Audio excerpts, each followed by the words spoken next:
सर्वप्रथम मैंने कल भी अपनी बात में कहा था कि सनातन धर्म को पूरे विश्व में लेकर जाना है। राष्ट्र हित की जागृति को हमको जगाना है। देश के हर वर्ग के विकास की हमको बात करना है।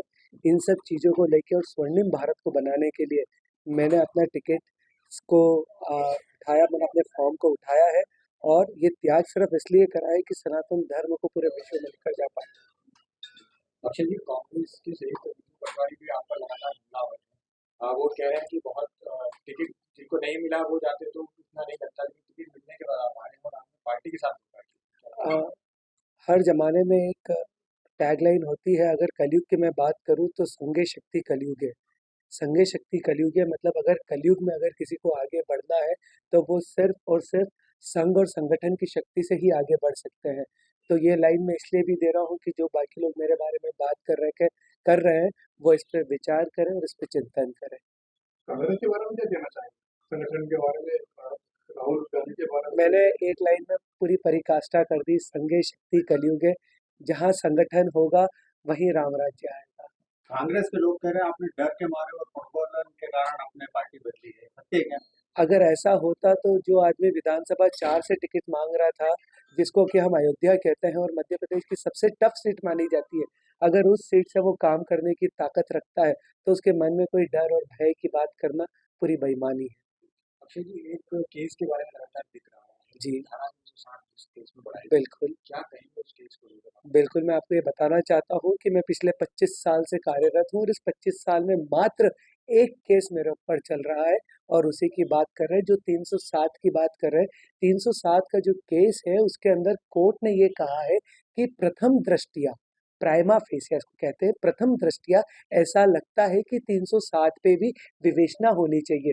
तो 10 मई की जो तारीख लगी है, उस दिन उस पे विवेचना होगी, जब हमारा वकील आर्ग्यू करेगा, उनका वकील आर्ग्यू करेगा, उसके बाद डिसाइड होगा कि 307 लगना चाहिए या नहीं लगना चाहिए। उसके बाद उसके आगे की कार्रवाई चालू होगी। भारतीय जनता पार्टी में आपको किस पद से सम्मानित किया जाएगा?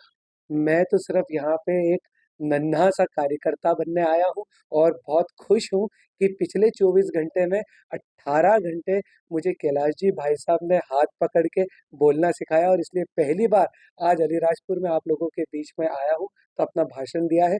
ये अलीराजपुर का मेरा भाषण मेरे पूरे जीवन में हमें मुझे सदैव याद रहेगा। अक्षय जी, इसी का एक पूरा प्रश्न है।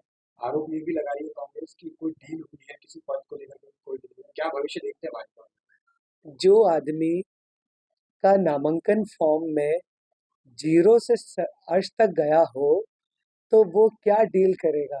आज की तारीख में मेरे पास क्या है और क्या नहीं है, ये पूरा डिस्क्लोज्ड है। जो आदमी 15 लाख की घड़ी पहनता है उसको कोई क्या डील में देगा? भाजपा में क्या भविष्य दिखता है? मैं तो राम राज्य के लिए काम करना चाहता हूँ। जो दायित्व मुझे दिया जाएगा, जितने नीचे स्तर से भी दिया जाएगा, एक छोटा कार्यकर्ता, ईमानदार कार्यकर्ता, राम भक्त बन के काम करना चाहता हूँ। कांग्रेस पार्टी कितनी सीट जीत रही है मध्य प्रदेश में? कांग्रेस पार्टी मैं कभी इस मैथमेटिकल कैलकुलेशन में नहीं पढ़ता हूँ, लेकिन इस बार ये जरूर कहूंगा, अब की बार 400 पार। अभी हमने मंच पे देखा, लाइटर नोट पे ये बात है, जी। कैलाश जी ने आपसे ही मैथमेटिक्स करवाया था। अ, सीटों को लेकर क्यों आप बचना चाह रहे हैं इस सवाल से? देखिए, जो मुझसे मैथमेटिक्स कराया गया था वो मल्टीप्लिकेशंस का था और ज्योमेट्रिक का था। आप जो बात कर रहे हैं वो लॉजिकल रीजनिंग की है। दोनों में अलग अलग बात होती है। गुणा भाग करना, डिवाइड करना, मल्टीप्लाई करना आसान होता है, लेकिन लॉजिकल चीजों पे बात करना अलग होता है। लेकिन कहाँ प्लस होगा, कहाँ माइनस होगा, वो एक दूसरी बात है। बॉटम लाइन आज ये है कि भाजपा 400 पार है, ये मैं। मतलब जैसे भी आपने बताया गुणा भाग करने में माहिर खिलाड़ी है, तो अपने पुराने कार्यकर्ता कांग्रेस के नेता उनके लिए गुणा भाग करेंगे या भाजपा के लिए? वो लॉजिकल है। मैं तो ये समझता हूँ कि आज अगर मेरे मन में ऐसी कोई बात आई है तो कहीं ना कहीं जिसके मन में भी भगवान राम विराजित होंगे और जिसके मन में भी त्याग की भावना होगी, वो बिल्कुल आएगा और काम करेगा राम राज्य के लिए। आपके मन में भगवान राम की भावना, राम धन की भावना किन लेट जगी? बात लेट जगने की नहीं है, बात हमेशा से ही हमारा आराध्य देव है। मैं जब भी आज सुबह निकलता हूँ तो हमेशा पहले मैं भगवान को प्रणाम करता हूँ। मैं जैन समाज से आता हूँ, हमारे पाठ पूजा होती है, वो तो सारे करता ही हूँ।